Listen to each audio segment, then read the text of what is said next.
नमस्कार दोस्तों, मैं शिषपाल नैन सोनीपत आपके सामने एक बार फिर हाजिर हूँ।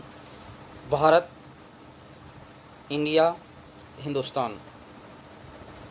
आज मैं बात करता हूँ विकिपीडिया पे जो इन्फॉर्मेशन दी गई है। नमोत्पत्ति, राष्ट्रीय प्रतीक, इतिहास, सरकार, राजनीति, सैनिक शक्ति तक ही मैं भाई वीडियो बहुत लंबी हो जाएगी और इससे नेक्स्ट जो वीडियो बनाऊंगा वह बनाऊंगा सैनिक शक्ति, महाशक्ति, राज्य और केंद्र प्रदेश, भाषाएं, भूगोल और जलवायु, अर्थव्यवस्था, जनसंख्या और संस्कृति, विदेश संबंध, भारतीय पर्व, भारत की जनजातीय, इनमें भी देखें। ये अगली कड़ी में बनाऊंगा। शेयर करो, लाइक करो, कमेंट्स करो भाई। मैं शिषपाल नैन। भारत विश्व का सबसे बड़ा संघीय गणतंत्र। भारत आधिकारिक नाम भारत गणराज्य, अंग्रेजी रिपब्लिक ऑफ इंडिया, दक्षिणी एशिया में स्थित भारतीय उपमहाद्वीप का सबसे बड़ा देश है। यह पूर्ण रूप से उत्तरी गोलार्ध में स्थित है। भारत भौगोलिक दृष्टि से विश्व का 7वां सबसे बड़ा देश है। 1 रूस, 2 कनाडा, 3 चीन, 4 अमेरिका, 5 ब्राज़ील, 6 ऑस्ट्रेलिया, 7 भारत। जबकि जनसंख्या के दृष्टि से दूसरा सबसे बड़ा देश है। भारत के पश्चिम में पाकिस्तान, उत्तर पूर्व में चीन, नेपाल और भूटान, पूर्व में बांग्लादेश और म्यांमार स्थित हैं। हिंद महासागर में इसके दक्षिण पश्चिम में मालदीव, दक्षिण में श्रीलंका और दक्षिण पूर्व में इंडोनेशिया से भारत की समुद्रिक सीमा लगती है। इसके उत्तर की भौतिक सीमा हिमाचल पर्वत से और दक्षिण में हिंद महासागर से लगी हुई है। पूर्व में बंगाल की खाड़ी तथा पश्चिम में अरब सागर है।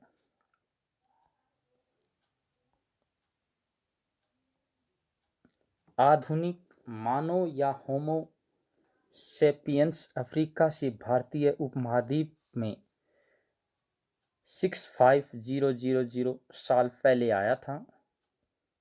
शिकारी लोगों के रूप में अलगाव के अलग अलग रूपों में शुरू में उनके लंबे व्यवसाय ने इस क्षेत्र को अत्यधिक विविधतापूर्ण बना दिया, जो मानव आनुवंशिक विविधता में अफ्रीका के बाद दूसरा स्थान है। 9000 साल पहले सिंधु नदी के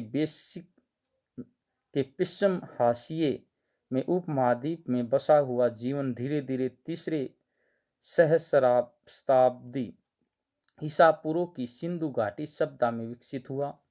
1200 ईसा पूर्व तक संस्कृत का एक पुरातन रूप, एक इंडो यूरोपियन भारत पश्चिमोत्तर में भारत फैल गया, ऋग्वेद की भाषा के रूप में सामने आया। भारत में हिंदू धर्म की रिकॉर्डिंग की गई। भारत की द्रविड़ भाषा को उत्तरी क्षेत्रों में दबा दिया गया।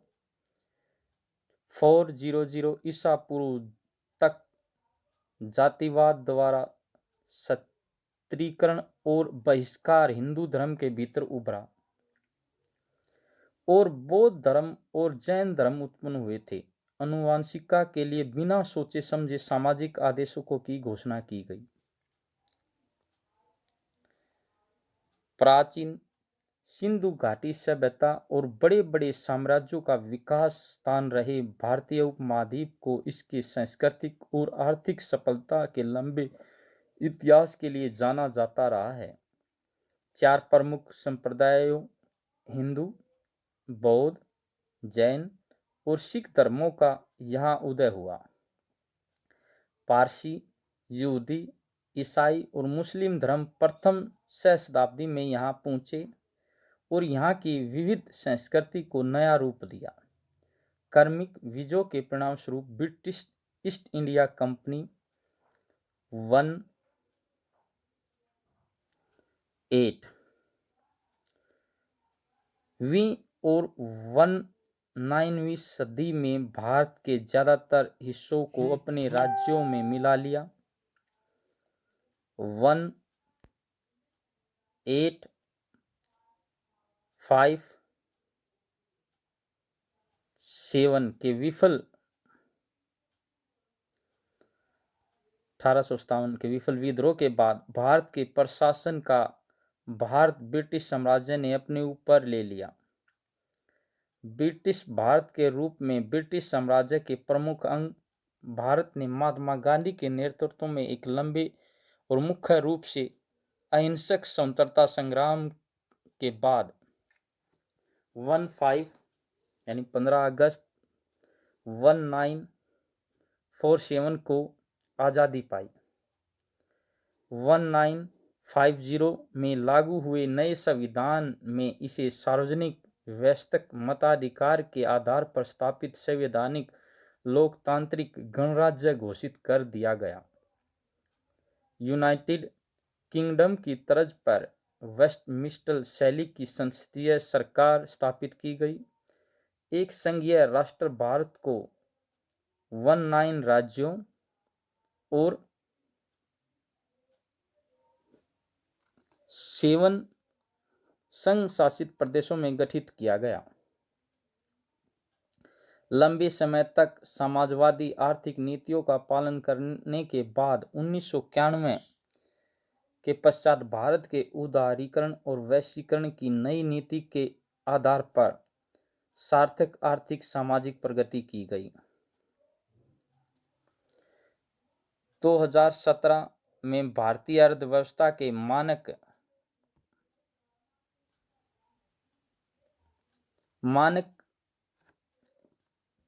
मूल्यों के आधार पर विश्व का छठा सबसे बड़ा क्रय विक्रय संस्था के आधार पर विश्व की तीसरी सबसे बड़ी अर्थव्यवस्था है। 33 लाख वर्ग किलोमीटर क्षेत्र के साथ भारत भौगोलिक क्षेत्रफल के आधार पर विश्व का 7वां सबसे बड़ा राष्ट्र। 1991 के बाजार आधारित सुधारों के बाद भारत विश्व की सबसे तेज विकसित होती बड़ी अर्थव्यवस्थाओं में से एक हो गया और इसे एक नव औद्योगिक राष्ट्र माना जाता है। परंतु भारत के सामने अभी भी गरीबी, भ्रष्टाचार, कुपोषण, अपर्याप्त सार्वजनिक स्वास्थ्य सेवा और आतंकवाद की चुनौती है। आज भारत एक विविध, बहुभाषी और बहुजातीय समाज है और भारतीय सेना एक क्षेत्रीय शक्ति है। भारतीय अर्थव्यवस्था विश्व की 5वीं सबसे ताकतवर अर्थव्यवस्था है। अभी मैं आपके को इसको नमोन्नति बताऊंगा, भाई नाम कैसे उत्पन्न हुआ। मुख्य लेख भारत नाम की उत्पत्ति। भारत के 2 आधिकारिक नाम है, हिंदी में भारत और अंग्रेजी में इंडिया, INDIA। इंडिया नाम की उत्पत्ति सिंधु नदी के अंग्रेजी नाम इंडन से हुई। भारत नाम एक प्राचीन सम्राट भरत, जो कि मनु के वंशज था, ऋषभदेव के सबसे बड़े बेटे थे, जिनकी कथा श्रीमद् भागवत महापुराण में है, के नाम से लिया गया। महाभारत के आदि पर्वों में भी संभवतः पर्व के 74वें अध्याय के 131वें श्लोक के अनुसार राजा दुष्यंत और शकुंतला के पुत्र भरत के नाम पर इस भूखंड का नाम भारत पड़ा। एक व्युत्पत्ति के अनुसार भारत भा प्लस रत शब्द का मतलब है आंतरिक प्रकाश या विवेक रूपी प्रकाश में लीन। एक बार दोबारा बता देता हूं। भा प्लस रत शब्द का मतलब है आंतरिक प्रकाश या विवेक रूपी प्रकाश में लीन। एक तीसरा नाम हिंदुस्तान भी है, जिसका अर्थ हिंदी में हिंद की भूमि। यह नाम विशेषकर अरब या ईरान में प्रचलित हुआ। इसका समकालीन उपयोग कम और प्राय उत्तरी भारत के लिए होता है। इसके अतिरिक्त भारतवर्ष को वैदिक काल में आर्यावर्त, जम्बूद्वीप और अजनाम्ब देश के नाम से भी जाना जाता रहा है। बहुत पहले भारत का एक मुंह बोला नाम सोने की चिड़िया भी प्रचलित था। राष्ट्रीय प्रतीक। भारत का राष्ट्रीय चिन्ह सारनाथ स्थित अशोक स्तंभ की अनुकृति है, जो सारनाथ के संग्रहालय में सुरक्षित है। भारत सरकार ने यह चिन्ह 1950 को अपनाया। उसमें केवल 3 सिंह दिखाई पड़ते हैं, चौथा सिंह दृष्टिगोचर नहीं है। राष्ट्रीय चिन्ह के नीचे देवनागरी लिपि में सत्यमेव जयते अंकित है। भारत के राष्ट्रीय झंडे में 3 समानांतर आयताकार पट्टियां हैं। ऊपर की पट्टी केसरी रंग की, मध्य की पट्टी सफेद रंग की तथा नीचे की पट्टी गहरे हरे रंग की है। झंडे की लंबाई चौड़ाई का अनुपात 3:2 का है। सफेद पट्टी पर चरखे की जगह सारनाथ के सिंह स्तंभ वाले धर्मचक्र अनुकृति अशोक चक्र, जिसका रंग गहरा नीला है। चक्र का व्यास लगभग सफेद पट्टी के चौड़ाई जितना है। उसमें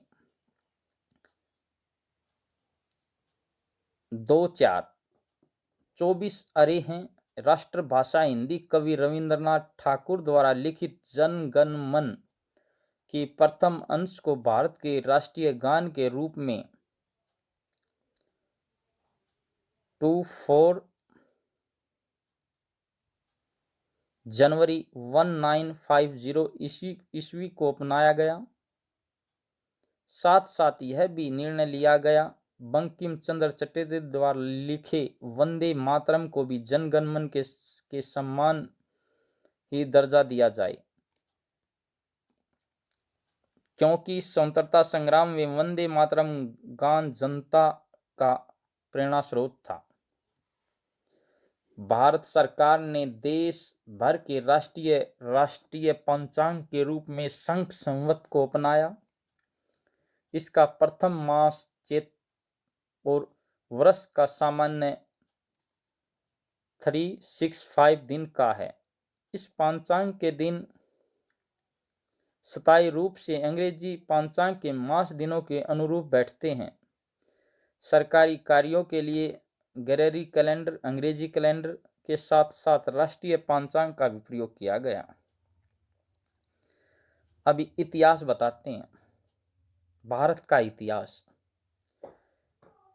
6500 साल पहले आधुनिक मनुष्य होमो सेपियंस अफ्रीका से भारतीय उपमहाद्वीप में पहुंचे थे, जहां वे पहले विकसित हुए थे। सबसे पुराना ज्ञात आधुनिक मानव आज से लगभग 30,000 साल पहले दक्षिण एशिया में रहता था।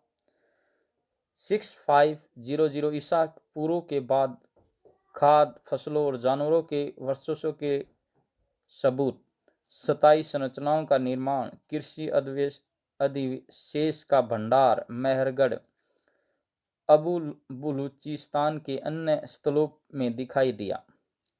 ये धीरे धीरे सिंधु घाटी सभ्यता में विकसित हुए। दक्षिणी एशिया में पहली शहरी संस्कृति, जो अब पाकिस्तान और पश्चिम भारत में 2500-1900 ईसा पूर्व के दौरान पनपी। पाषाण युग। भीमबेटका मध्य प्रदेश की गुफाएं भारत में मानव जीवन का प्राचीन प्रमाण है। प्रथम स्थायी बस्तियों ने 9000 वर्ष पूर्व स्वरूप लिया। यहीं आगे चलकर सिंधु घाटी सभ्यता में विकसित हुई, जो 2600 ईसा पूर्व 1900 ईसा पूर्व के मध्य अपने चरम पर थी। लगभग 1600 ईसा पूर्व आर्य भारत आए और उन्होंने उत्तर भारतीय क्षेत्रों में वैदिक सभ्यता का सूत्रपात किया। इस सभ्यता के स्रोत वेद और पुराण हैं, किंतु आर्य आक्रमक सिद्धांत अभी तक विवादास्पद हैं। लोकमान्य बाल गंगाधर तिलक सहित कुछ विद्वानों की मान्यता यह है कि आर्य भारत के ही स्थायी निवासी रहे हैं तथा वैदिक इतिहास करीब 75000 वर्ष प्राचीन है। इसी समय दक्षिण भारत में द्रविड़ सभ्यता का विकास होता रहा। दोनों जातियों ने एक दूसरे की खुशियों को मनाते हुए भारत में एक मिश्रित संस्कृति का निर्माण किया। 500 ईस्वी पूर्व भारत के कई स्वतंत्र राज्य बन गए। भारत के प्रारंभिक राजवंशों में भारत का मौर्य राजवंश उल्लेखनीय है, जिसके प्रतापी सम्राट अशोक का विश्व इतिहास में विशेष स्थान है।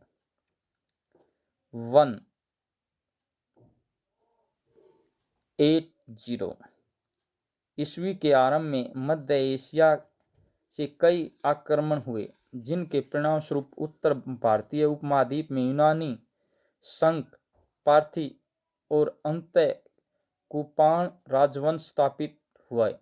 3री शताब्दी के आगे का समय, जब भारत पर गुप्त वंश का शासन था, भारत का स्वर्ण काल कहलाया। दक्षिणी भारत में भिन्न भिन्न काल खंडों में कई राजवंश चालुक्य, चेर, चोल, पल्लव और पांड्य। ईसा के आसपास संगम साहित्य अपने चरम पर था, जिसमें तमिल भाषा का परिवर्तन हुआ। सातवाहनों और चालुक्यों ने मध्य भारत में अपना वर्चस्व स्थापित किया। विज्ञान, कला, साहित्य, गणित, खगोल शास्त्र, प्राचीन प्रौद्योगिक, धर्म, दर्शन इन्हीं राजाओं के शासनकाल में फले फूले। 1-2वीं शताब्दी के प्रारंभ में भारत पर इस्लामी आक्रमण के पश्चात उत्तरी और केंद्रीय भारत का अधिकांश भाग दिल्ली सल्तनत के शासन अधीन हो गया और बाद में अधिकांश उपमहाद्वीप मुगल वंश के अधीन। दक्षिण भारत में विजयनगर साम्राज्य शक्तिशाली निकला। हालांकि विशेष तुलनात्मक रूप से संरक्षित दक्षिण में अनेक राज्य शेष रहे अथवा अस्तित्व में आए। मुगलों के संक्षिप्त अधिकार के बाद 17वीं सदी के दक्षिण और मध्य भारत में मराठों का उत्कर्ष हुआ। उत्तर पश्चिम में सिखों की शक्ति में वृद्धि हुई।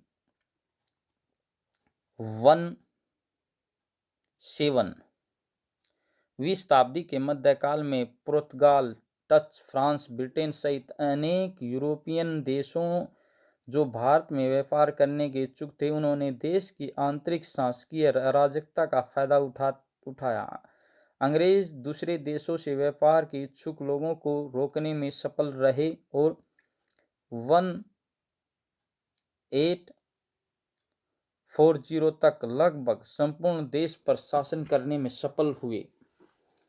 1857 में ब्रिटिश ईस्ट इंडिया कंपनी के विरुद्ध असफल विद्रोह, जो 1857 बोलते हैं, जो भारतीय स्वतंत्रता के प्रथम संग्राम में भी जाना जाता है। इसके बाद भारत का अधिकांश भाग सीधे अंग्रेज शासन के प्रशासनिक नियंत्रण में आ गया।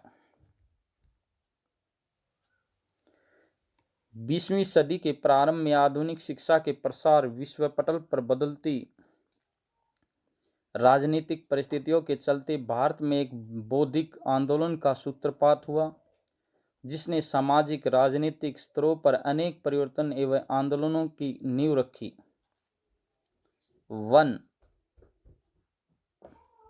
1885 में भारतीय राष्ट्रीय कांग्रेस की स्थापना ने स्वतंत्र आंदोलनों को एक गतिमान स्वरूप दिया। 20वीं शताब्दी के प्रारंभ में लंबे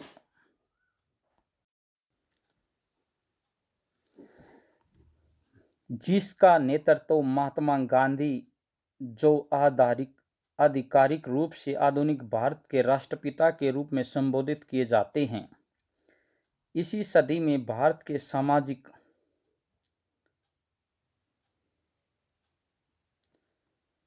आंदोलन, जो सामाजिक समता प्राप्ति के लिए भी विशाल अहिंसावादी व क्रांतिकारी संघर्ष चला, जिसका नेतृत्व डॉक्टर बाबा साहब अम्बेडकर ने किया, जो आधुनिक भारत के निर्माता, संविधान निर्माता एवं दलितों के मसीहा के रूप में संबोधित किए जाते हैं। इसके साथ साथ चंद्रशेखर आजाद, सरदार भगत सिंह, सुखदेव, राजगुरु, नेताजी सुभाष चंद्र बोस, वीर सावरकर आदि के नेतृत्व में चले क्रांतिकारी संघर्ष के फलस्वरूप 15 अगस्त 1947 भारत ने अंग्रेजी शासन से पूर्णतः स्वतंत्रता प्राप्त की। तदुपरांत 16 जनवरी 1950 को भारत एक गणराज्य बना। एक बहुजातीय और बहुधार्मिक राष्ट्र होने के कारण भारत को समय समय पर सांप्रदायिकता और जातीय विद्वेष का शिकार होना पड़ा। क्षेत्रीय असंतोष और विद्रोह भी हालांकि देश के अलग अलग हिस्सों में होते रहते हैं, पर इसकी धर्मनिरपेक्षता और जनतांत्रिक केवल 1977 को छोड़ जब तत्कालीन प्रधानमंत्री इंदिरा गांधी ने आपातकाल की घोषणा कर दी थी, अक्षुण्ण रही है। भारत के पड़ोसी राष्ट्रों के साथ अनसुलझे सीमा विवाद, जिसके कारण इसे छोटे पैमानों पर युद्ध का भी सामना करना पड़ा है। 1962 में चीन के साथ तथा 1965,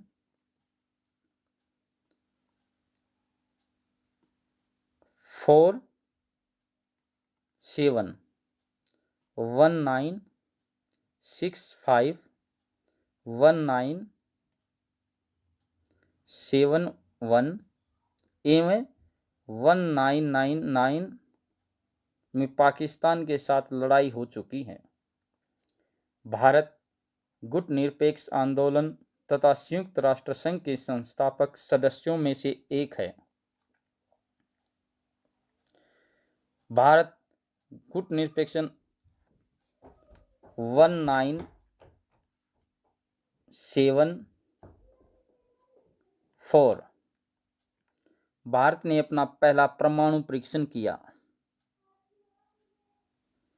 जिसके बाद 1998 में 5 और परीक्षण किए गए। 1990 के दशक में किए गए आर्थिक सुधारीकरण की बदौलत आज देश सबसे तेजी से विकासशील राष्ट्रों की सूची में आ गया। सरकार भारत सरकार भारत का संविधान भारत को एक संप्रभु, सामाजिक, धर्मनिरपेक्ष, लोकतांत्रिक गणराज्य घोषित करता है। भारत एक लोकतांत्रिक गणराज्य है, जिसकी द्विवचनात्मक संसद वेस्टमिंस्टर शैली की संसदीय प्रणाली द्वारा संचालित है। भारत का प्रशासन संघीय ढांचे के अंतर्गत चलाया जाता है, जिसके अनुसार राष्ट्रीय स्तर पर केंद्र सरकार और राज्य स्तर पर राज्य सरकारें केंद्र और राज्य सरकारों के बीच शक्तियों का बंटवारा संविधान में दी गई रूपरेखा के आधार पर होता है। वर्तमान में भारत में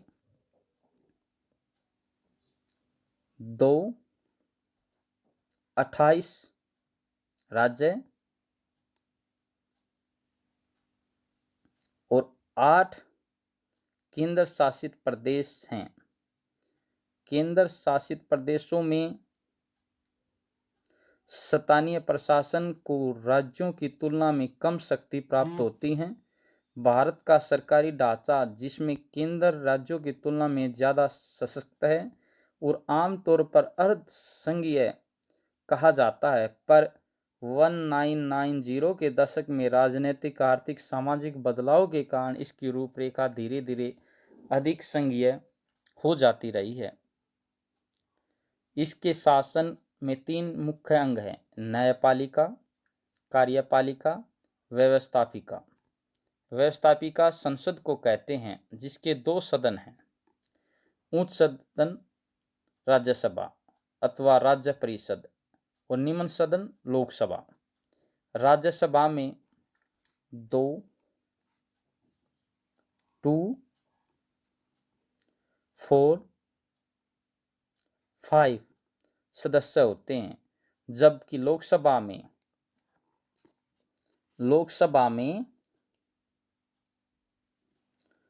5, 4, 5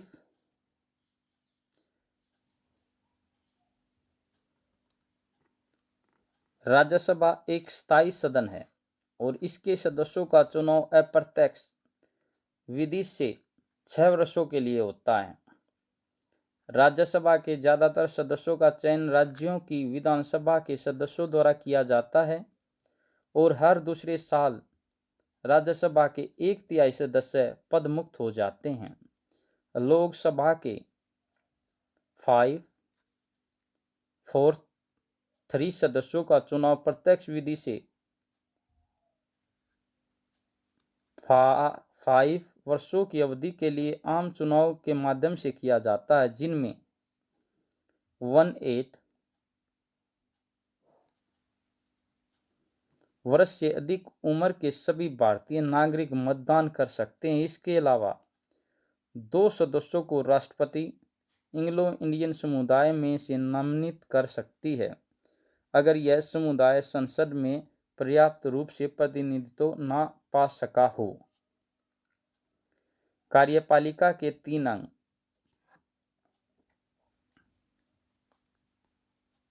राष्ट्रपति, उपराष्ट्रपति और मंत्रिमंडल।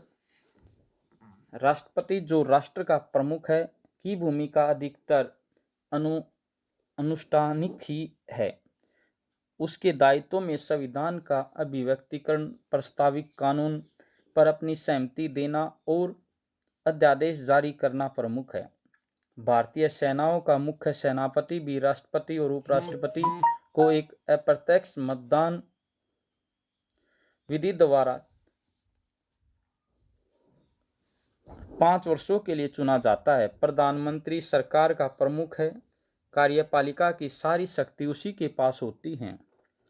इसका चुनाव राजनीतिक पार्टियां या गठबंधन के द्वारा प्रत्यक्ष विधि के में संसद में बहुमत प्राप्त करने पर होता है। बहुमत बने रहने की स्थिति में इसका कार्यकाल 5 वर्ष का होता है। संविधान में किसी उप प्रधानमंत्री का प्रावधान नहीं है, पर समय समय पर इसमें फेरबदल होता रहा है। मंत्रिमंडल का प्रमुख प्रधानमंत्री होता है। मंत्रिमंडल के प्रत्येक मंत्री को संसद का सदस्य होना अनिवार्य है। कार्यपालिका संसद का उत्तरदायी होती है। प्रधानमंत्री और उसका मंत्रिमंडल लोकसभा में बहुमत के समर्थक के आधार पर ही अपने कार्यालय में बने रह सकते हैं।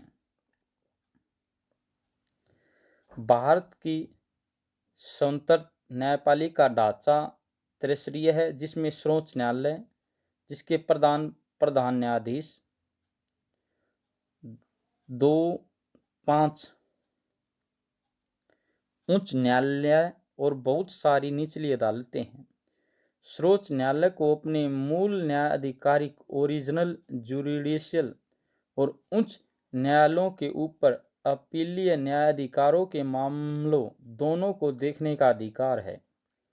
सर्वोच्च न्यायालय के मूल न्यायाधिकार में मौलिक अधिकारों के हनन के अलावा राज्यों और केंद्र और 2 या 2 से अधिक राज्यों के बीच के विवाद आते हैं।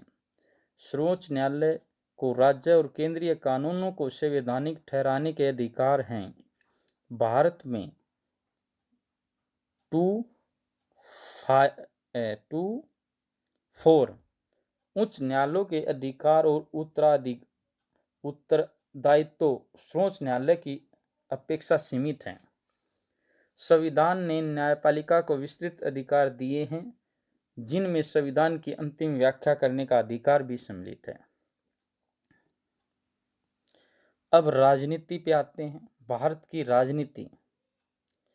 भारत का संसद भवन। भारत विश्व का सबसे बड़ा लोकतंत्र बहुदलीय प्रणाली वाले इस संसदीय गणराज्य में 6 मान्यता प्राप्त राष्ट्रीय पार्टियां और 40 से भी ज्यादा क्षेत्रीय पार्टियां हैं। भारतीय जनता पार्टी भाजपा, जिसकी नीतियों को केंद्रीय दक्षिणपंथी और रूढ़िवादी माना जाता है, के नेतृत्व में केंद्र में सरकार, जिसके प्रधानमंत्री श्री नरेंद्र मोदी। अन्य पार्टियों में सबसे बड़ी भारतीय राष्ट्रीय कांग्रेस है, जिसमें भारतीय राजनीति में केंद्र वामपंथी और उदार माना जाता है। 2004 से 2014 तक केंद्र में मनमोहन सिंह की गठबंधन सरकार का सबसे बड़ा हिस्सा कांग्रेस पार्टी का था। 1950 में गणराज्य के घोषित होने के 1980 के दशक के अंत तक कांग्रेस का संसद में निरंतर बहुमत रहा, पर अब तक से राजनीतिक पलट पर भाजपा और कांग्रेस को अन्य पार्टियों के साथ सत्ता बांटनी पड़ती है। 1989 के बाद क्षेत्रीय पार्टियों के उदय ने केंद्र में गठबंधन सरकारों के नए दौर की शुरुआत की। गणराज्य के पहले 3 चुनाव अभी एक बार देख लेते हैं। सैनिक शक्ति।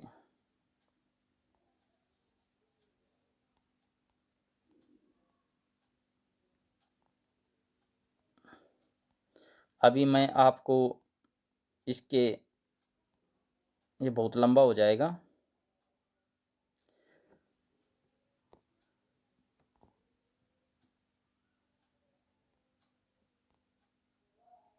ध्वज, राष्ट्रीय ध्वज, और ये हमारा सत्यमेव जयते, जिसके प्रतीक चिन्ह है, जिसके अंदर लिखा जाता है, मैं बड़े अक्षरों में दिखा देता हूं, सत्यमेव जयते, सत्य की ही विजय होती है।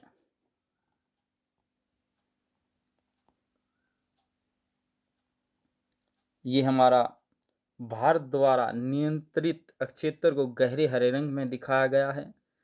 भूभाग जिस पर नियंत्रण नहीं है वह हरे रंग में दिखाया गया है। राजधानी दिल्ली है।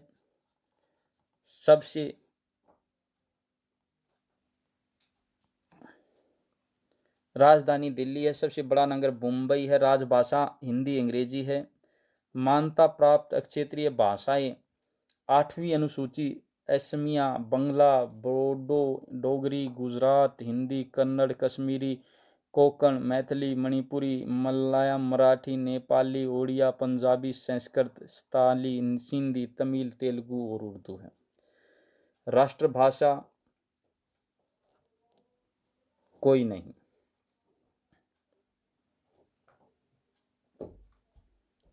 धर्म 79.8% हिंदू, 14.2% मुस्लिम, 2.3% ईसाई, 1.7% सिख, 0.7 बौद्ध, 0.4% जैन, 0.9% अन्य धार्मिक। निवासी भारतीय। सरकार संघीय संसदीय संवैधानिक गणराज्य। राष्ट्रपति रामनाथ कोविंद, उपराष्ट्रपति वेंकैया नायडू, प्रधानमंत्री नरेंद्र मोदी भाजपा से, लोकसभा अध्यक्ष ओम बिरला भाजपा से। भारत के मुख्य न्यायाधीश शरद अरविंद बोबड़े। विधानसभा मंडल भारतीय संसद, उच्च सदन राज्यसभा, निम्न सदन लोकसभा। स्वतंत्रता यूनाइटेड किंगडम, अधिक राज्य 15 अगस्त 1947, गणराज्य 26 जनवरी 1950।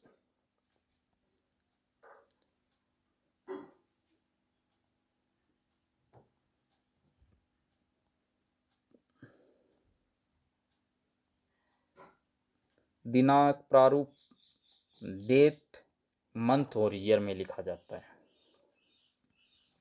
समय मानक भारतीय मानक यूटीसी है, प्लस 5.5 वाला आता है। मुद्रा भारतीय रुपया है। इंटरनेट डीएलसी डॉट, ये अलग अलग भाषाएं। भारत के राष्ट्रीय प्रतीक ध्वज तिरंगा है। राष्ट्रीय चिन्ह अशोक की लाट।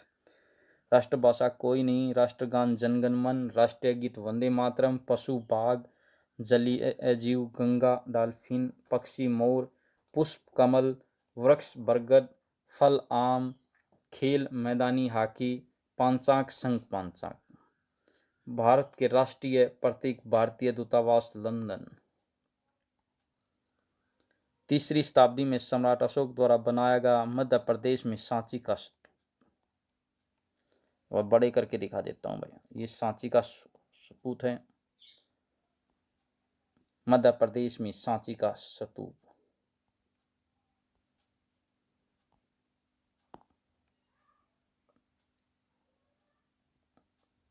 कोंकण चक्रवर्ती 13वीं शताब्दी में बने उड़ीसा के सूर्य मंदिर में स्थित यह दुनिया के सबसे प्रसिद्ध ऐतिहासिक स्मारकों में से एक है। दिखाई देता होगा।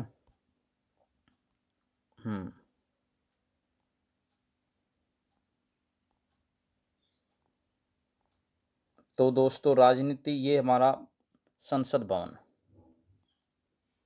भारत का संसद भवन।